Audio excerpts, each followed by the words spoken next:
So one of the things that AI Expo Africa takes great pride in is curating a list of speakers and presenters who are able to speak to the current needs, trends, innovation in the artificial intelligence space. And one of the people who was actually able to present here more than once, in fact, is Jacques. He's with Pinnacle.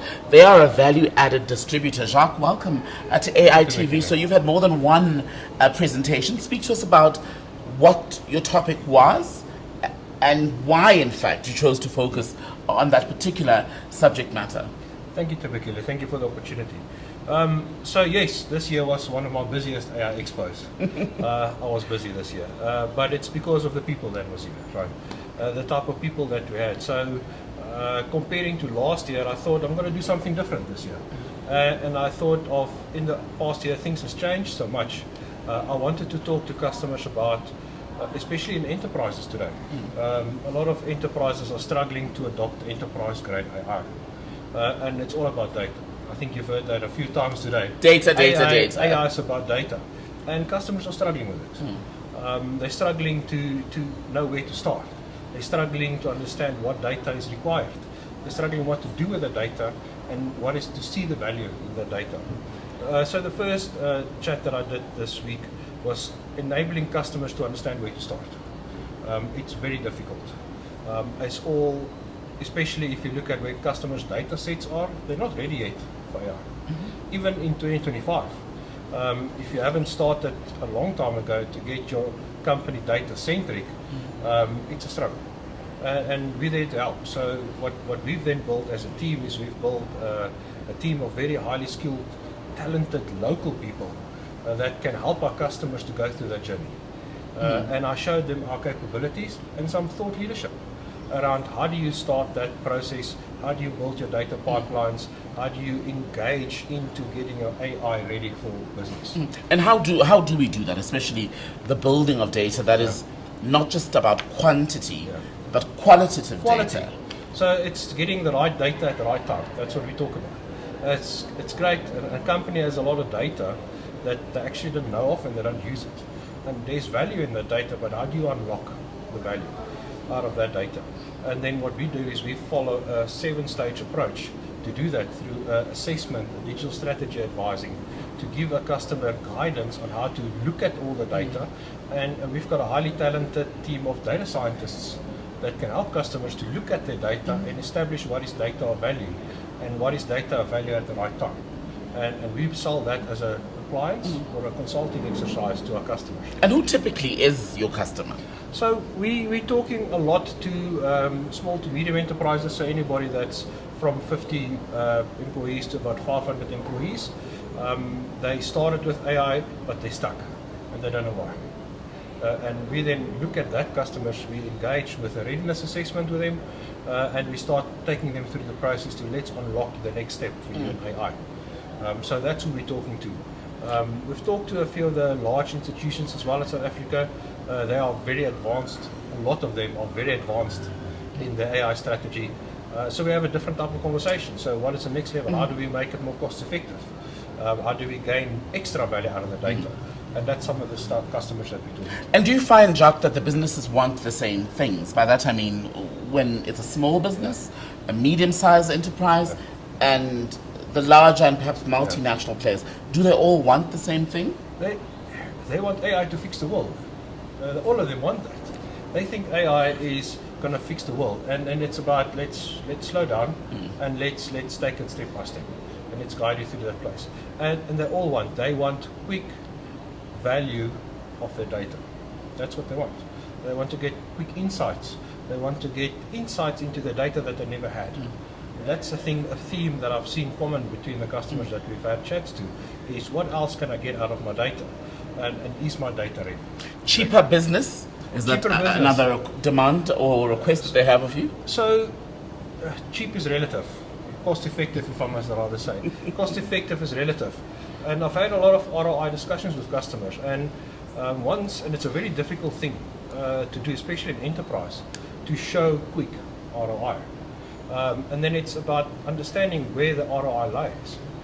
What do you need to do to monetize that AI faster to get better ROI? So we talk about establishing the right use case. Pick 3. And if you don't know, that's what we do. We go through that readiness assessment and we look at your top 10 things that you think of what this AI thing can do for you. And we go through a step of elimination consulting. We've designed a rigorous file that helps us to guide us through this process that scientifically helps the customers to understand what is the top 3 use cases that will provide them the best value.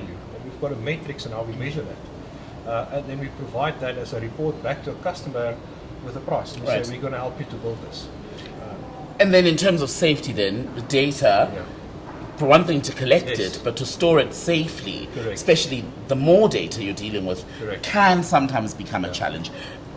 How well are we doing as a country holistically in terms of data protection? So I think we're farther than people think we are. I've been very privileged to talk to a lot of people in government, in some of our neighboring states governments as well, of enabling and seeing how far are they in their cybersecurity space.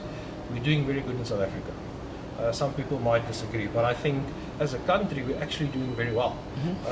The biggest challenge is there is conflict when it comes to regulations, especially from the US, from Europe, and then papaya. And that is a big challenge for customers. Is I've got this AI, it's running all over the world.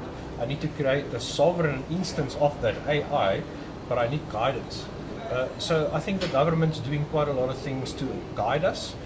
Public sector is helping as well, but we're much further than people actually think.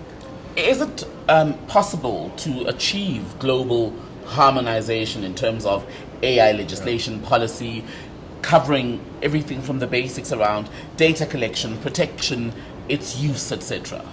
I think the core of the principle we can achieve globally, but every country will be different. Even in Africa, if I think of, like I said, our neighboring states, things are different in Africa. 54 countries with different rules. With different rules. And it's also about the sensitivity of the data changes per country. So I think we all agree that we want to do AI safe. That's a global thing that you want. The last thing we want is to see what happens in the movies. So for us to get there needs to be some collaboration. And I'm seeing that happening, especially from our government perspective. They're working hard. And even Namibia. I've been to Namibia a few times in Parliament there, spoken to them, and they're also doing very well. So in Africa, we're actually going the right way. Let's just get it done faster. And I think that is a challenge.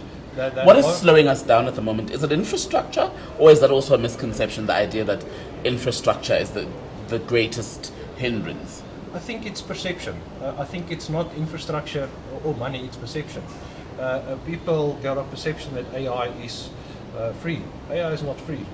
And we need to break that perception where there needs to be commitment to build AI from a governance perspective, from an implementation, from a usage perspective. And that's unfortunately the thing that I'm seeing with a lot of customers. I had a few of them coming to us saying, we love what you're doing, can we get it? I said, yes, but it comes at a price. And then you give them the price and they go, never mind.